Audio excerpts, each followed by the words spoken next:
DP plan 2034 के ऊपर एक सेमिनार लोखंड वाला कॉम्प्लेक्स अंधेरी वेस्ट में रखा गया है। उसके ऊपर इनके विशेष जानकार रमेश प्रभु जी का क्या कहना है, हम जानते हैं रमेश प्रभु जी से। सर, आपकी नजर में इसके क्या फायदे हैं और आपकी क्या इसके ऊपर जानकारी देना चाहते हैं? देखिए, जो नया डेवलपमेंट प्लान आया है, डेवलपमेंट कंट्रोल रूम 2034 आया है, ये अच्छा तरह से अजय मेहता साहब ने बनाया है।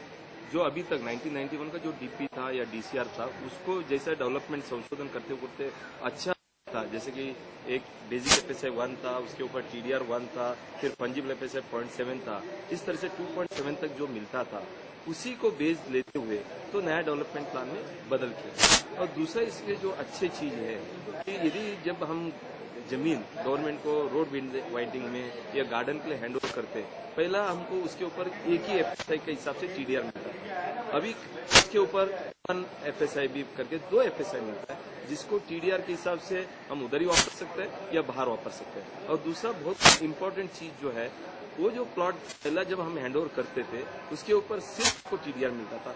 अभी उसके ऊपर आप एफएसआई भी ले सकते हैं, टीडीआर भी ले सकते हैं, मतलब उसको ग्रॉस प्लॉट माना जाता है। तो बिल्डिंग का वाले को कोई नुकसान होता नहीं। तीसरा महत्वपूर्ण हुआ है, जैसे कि जो आपका 4000 मीटर के ऊपर प्लॉट है, तो आपको 20% जो जगह है गवर्नमेंट को इंक्लूसिव हाउसिंग के लिए हैंड ओवर करना है, और बाकी का जो बचा हुआ एरिया में आप पूरा प्लॉट का एफएसआई, टीडीआर, फंजिबल लेके आप वापस सकते हैं। और चौथा जो इम्पोर्टेंट मुद्दा जो हुआ है, अभी आपको 1 एफएसआई मिलता है, 1 टीडीआर आप लोड कर सकते हो। टीडीआर में आधा आप गवर्नमेंट का रेडी रखने के हिसाब से 60% रेडी रखने से आप ले सकते हो, आधा जो है मार्केट से ले सकते हो।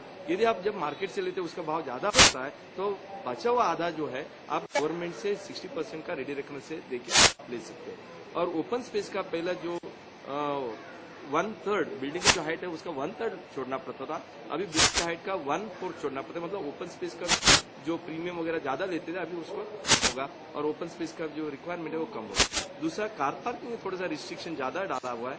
जैसे कि पहला केस था 70 स्क्वायर मीटर के ऊपर होता तो आपको 2 कार पार्किंग मिलता था, अभी 90 स्क्वायर मीटर के ऊपर होता है तो आपको 2 मिलेगा। पहला 45 to 70 के ऊपर 1 कार पार्किंग मिलता था, अभी 60 to 90 मीटर के ऊपर मिलता है, और 60 के नीचे जो है आधा मिलता है। तो इस तरह का कार पार्किंग में थोड़ा सा प्रशिक्षण हुआ है। यदि 25% आपको विजिटिंग कार पार्किंग मिलता है, यदि आपको एडिशनल डालना है 25% तो आप डाल सकते हो। जहां आपको 25% रेडी रेखा के हिसाब से देना है, उसी हिसाब से आपको 50% एडिशनल कार पार्किंग डालना है, तो रेडी रेखा के हिसाब से 50%।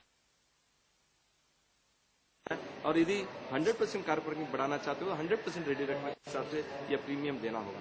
इस तरह से कार पार्किंग यदि डालना है additional more than what exempted तो आपको प्रीमियम गवर्नमेंट को देना है। इस तरह से बहुत कुछ अच्छा सुझाव भी है। और जो पहले का जो डीपी था उसको सेट असाइड किया, उसमें ट्रांसपोर्ट ओरिएंटेड डेवलपमेंट के हिसाब से 8 FSI मेट्रो के पास या अंधेरी में, दादर में, घाटकोपर में जहाँ अच्छे एरिया था उधर दिया जाता था, और जो इंटीरियर है उधर कम दिया जाता था। अभी ऐसा नहीं है। अभी आपको हर जगह में अक्रॉस मुंबई, वो सिटी हो, सबब हो, अंदर हो, बाहर हो, रोड के पास हो, मेट्रो के पास हो, सब जगह में 2.6 FSI दिया है। और जो एग्जेम्प्टेड जो FSI से पहला था उसको अभी कंटिन्यू किया, जैसे कि आपका स्टेयरकेस है, लिफ्ट एरिया है, हीटर रूम है, तो सोसाइटी का जिम एरिया या आपका जो फायर ब्रिगेड का जो है वो सब आपको दिया गया है। और एक अच्छा चीज किया है, पहले 24 मीटर तक उसको लोअर बिल्डिंग बोलते थे, अभी उसको 32 मीटर तक है, मतलब 32 मीटर के ऊपर जाता है तो तभी वो हाई राइज बिल्डिंग माना जाएगा। तब उसका फायर NOC वगैरह अलग अलग लगेगा, 2 लिफ्ट लगेगा। नीचे जो है उसको लो राइज बिल्डिंग बना जाएगा, हाई राइज बिल्डिंग नहीं माना जाएगा। उसी हिसाब से उनको भी कुछ रिलैक्सेशन दिया। इस तरह से कुल मिला के इसमें बहुत अच्छा है। और दूसरा जो अच्छा चीज ये है कि जो पहला प्लॉट के ऊपर 2500 स्क्वायर मीटर के ऊपर का प्लॉट है, उधर 15% RG आपको छोड़ना पड़ता था और उसके ऊपर आपको कोई FSI मिलता नहीं था। अभी आपको RG तो छोड़ना है, लेकिन उसका पॉइंट आपको RG के लिए छोड़ना है, उसके ऊपर भी आपको FSI दिया जाता है। इस तरह से कुल मिलकर मुझे लगता है कि जो संशोधन 1991 से 2014-15 तक है, उसी संशोधन को आगे लेते हुए इसको नया डेवलपमेंट में लिया है, तो मैं इसको स्वागत करता हूं। और बहुत कुछ सजेशन तो लोग दे ही सकते हैं, और उस हिसाब से मुझे लगता है ये अच्छा डीपी आया है। इस प्लान में 2000 जो प्लान 2034 लागू किया जाने वाला है, उसके अंदर बड़े पैमाने पर रिजर्वेशन और सेटबैक के लिए भी प्लान उन्होंने सुझाए हैं। उस पर आपका सबर्स एरिया में रहने वाले लोगों को क्या फायदेमंद है?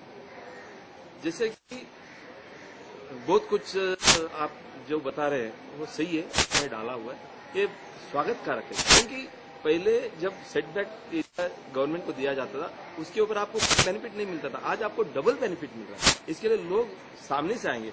मान लीजिए मेरे पास एक ओपन प्लॉट है, यदि मैं गवर्नमेंट को सेंड करता हूँ, मान लीजिए ओपन प्लॉट पहला क्या था 2000 मीटर का है, तो उसको 2000 मीटर का ही मुझे FSI मिलता था। अभी मुझे 4000 स्क्वायर मीटर का FSI मिल रहा है, और 4000 मैं मार्केट में बेचता हूँ तो मुझे अच्छा भाव मिलता है। इसके लिए लोग, मुझे लगता है कि अभी रोड सेटबैक में जाता है या रेलवे में जाता है या आपको गार्डन में जाता है, ओपन स्पेस में देना पड़ता है, तो लोग खुशी से देंगे। ये बहुत अच्छा इन्होंने जो प्रावधान इसमें किया है, इससे लोगों का, पब्लिक का बहुत फायदा होगा और गवर्नमेंट को भी जगह अच्छा मिल जाएगा। सर, डीपी प्लान 2034 में ऐसी कौन सी बातें हैं जो आप उसमें संशोधित कराना चाहते हैं आपकी व्यू से? या देखिए, जैसा कि 2034 का जो प्लान है, जैसे कि RI कॉलोनी, तो उसको पहले से हम बता रहे थे उसको आप RG में रखिए, तो उसमें आप मेट्रो का वगैरह मत रखिए। फिर भी अभी मेट्रो का उधर वो लाने वाला है, जिससे कि जो अच्छी ग्रीनरी है तो वो हमारा नुकसान हो रहा है। और उसी तरह से जहां जहां अभी देखिए अच्छा एक बन रहा है, क्या बोलते हैं, शीशोर के बन रहा है, तो वो भी एक कोस्टल रोड जो बन रहा है वो भी अच्छा है। तो ऐसे देखने गया तो ये डेवलपमेंट प्लान में गलत है। हालांकि प्रीमियम का जो भाव बढ़ा के रखा वो थोड़ा सा दिक्कत हो रही है। और जो सॉल्ट प्लान है, नो डेवलपमेंट जोन है, उधर आप पब्लिक हाउसिंग करके और कंजेस्टेड जो करने वाले वो थोड़ा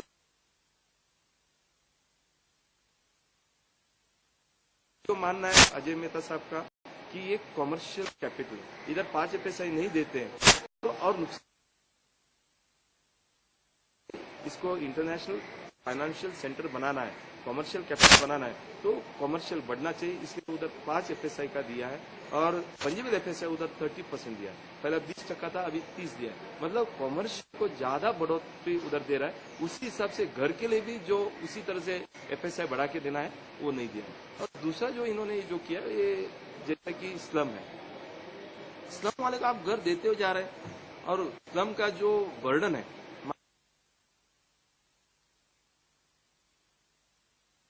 का, लोग स्लम में उधर एनक्रोच हुए। अभी उनको आप घर दे रहे हैं, उसके ऊपर बनाने को दे रहे हैं, तो ये मुमकिन नहीं। इससे वो ये चाहते हैं कि प्राइवेट लैंड में भी स्लम का डेवलपमेंट हो, उनको भी घर बनाने थे। इसके लिए उधर भी उन्होंने 4 एफएसआई दिया। कुल मिला के एफएसआई का एक फॉर्मूला बना के ज्यादा एफएसआई दे रहे, उतना इंफ्रास्ट्रक्चर जिसको हम बोलते हैं पानी, वो होगा कि नहीं होगा, उतना ट्रैफिक का जो रोड बैठता है वो होगा कि नहीं, नागरिक का सुविधा है वो मिलेगा कि नहीं मिलेगा, ये थोड़ा सा दिक्कत। गवर्नमेंट का जो बीएमसी का बर्ताव से जो सॉलिड वेस्ट मैनेजमेंट मना नहीं पा रहे हैं, जो 2015 तक उन्होंने बोला था हम बनाएंगे, जो सॉलिड वेस्ट मैनेजमेंट का या जो डंपिंग ग्राउंड है उसको बनाएंगे, वो न बनाने से प्राइवेट सोसाइटी ऊपर स्थगिति देना पड़ा। आज रीडेवलपमेंट का जो प्राइवेट बिल्डिंग का जून 2017 तक रुका ही हुआ है। तो इसके लिए जो बीएमसी जो एफएसआई बढ़ाती है, प्रीमियम बनाना चाहते हैं, सब कुछ आप बनाइए, लेकिन नागरिकों की भी सुविधा दीजिए। आज पेट्रोल कितना हो रहा है, आज ट्रैफिक का कितना प्रॉब्लम है, तो आप इसको मेट्रो को बाकी का जो अन्य जो है उधर थोड़ा सा प्रगति करिए, आने का सुविधा दीजिए। और जो गार्डन ज्यादा से ज्यादा ओपन स्पेस गार्डन प्लांटेशन करिए। आज आपको पता है कि ग्लोबल स्टैंडर्ड के हिसाब से 33% जो है वो ग्रीनरी होना चाहिए, ऊपर ग्रीनरी नहीं है। तो हम लोग गवर्नमेंट बोल रहे हैं उसको आप प्लांटेशन करिए, प्लांटेशन की जगह किधर नहीं है। तो जैसा कि ग्लोबल स्टैंडर्ड 33% है और इधर कम होने से आपको बारिश भी नहीं आएगा, पानी का भी है, ड्रॉट जो है ये हुआ है। तो गवर्नमेंट ये चाहती है कि ज्यादा ज्यादा प्लांटेशन हो। हम भी लोगों को यही बोलेंगे कि प्लांटेशन डालिए, इसका ज्यादा ज्यादा आप सुविधा करिए। जहाँ प्लांट डालता है उधर बीएमसी का प्रॉपर्टी टैक्स में किधर भी सुविधा दीजिए। जहाँ सीवरेज ट्रीटमेंट प्लांट डालते हैं या सोलर एनर्जी डालते हैं या आपका वाटर रिसोर्सेज का जो रेन करते हैं उधर आप सुविधा दीजिए। इस तरह से कुछ ना कुछ सुविधा आप इस डेवलपमेंट प्लान से ला सकते हैं, जिससे कि मुंबई का प्रगति और अच्छा हो सकता है। ये मेरा सुविधा है। आपने सुना हाउसिंग मामलों के सुप्रसिद्ध जानकार और विशेषज्ञ रमेश प्रभु जी को। उनका ये कहना है कि जो डीपी प्लान 2034 है उसके अंदर बहुत सी सुविधाएं दी जा रही हैं, जिससे कि मुंबई को बड़े पैमाने पर एक कमर्शियल सिटी के रूप में उभारा जा सके। कैमरामैन विवेक के साथ ओम प्रकाश मिश्रा, टाइम न्यूज।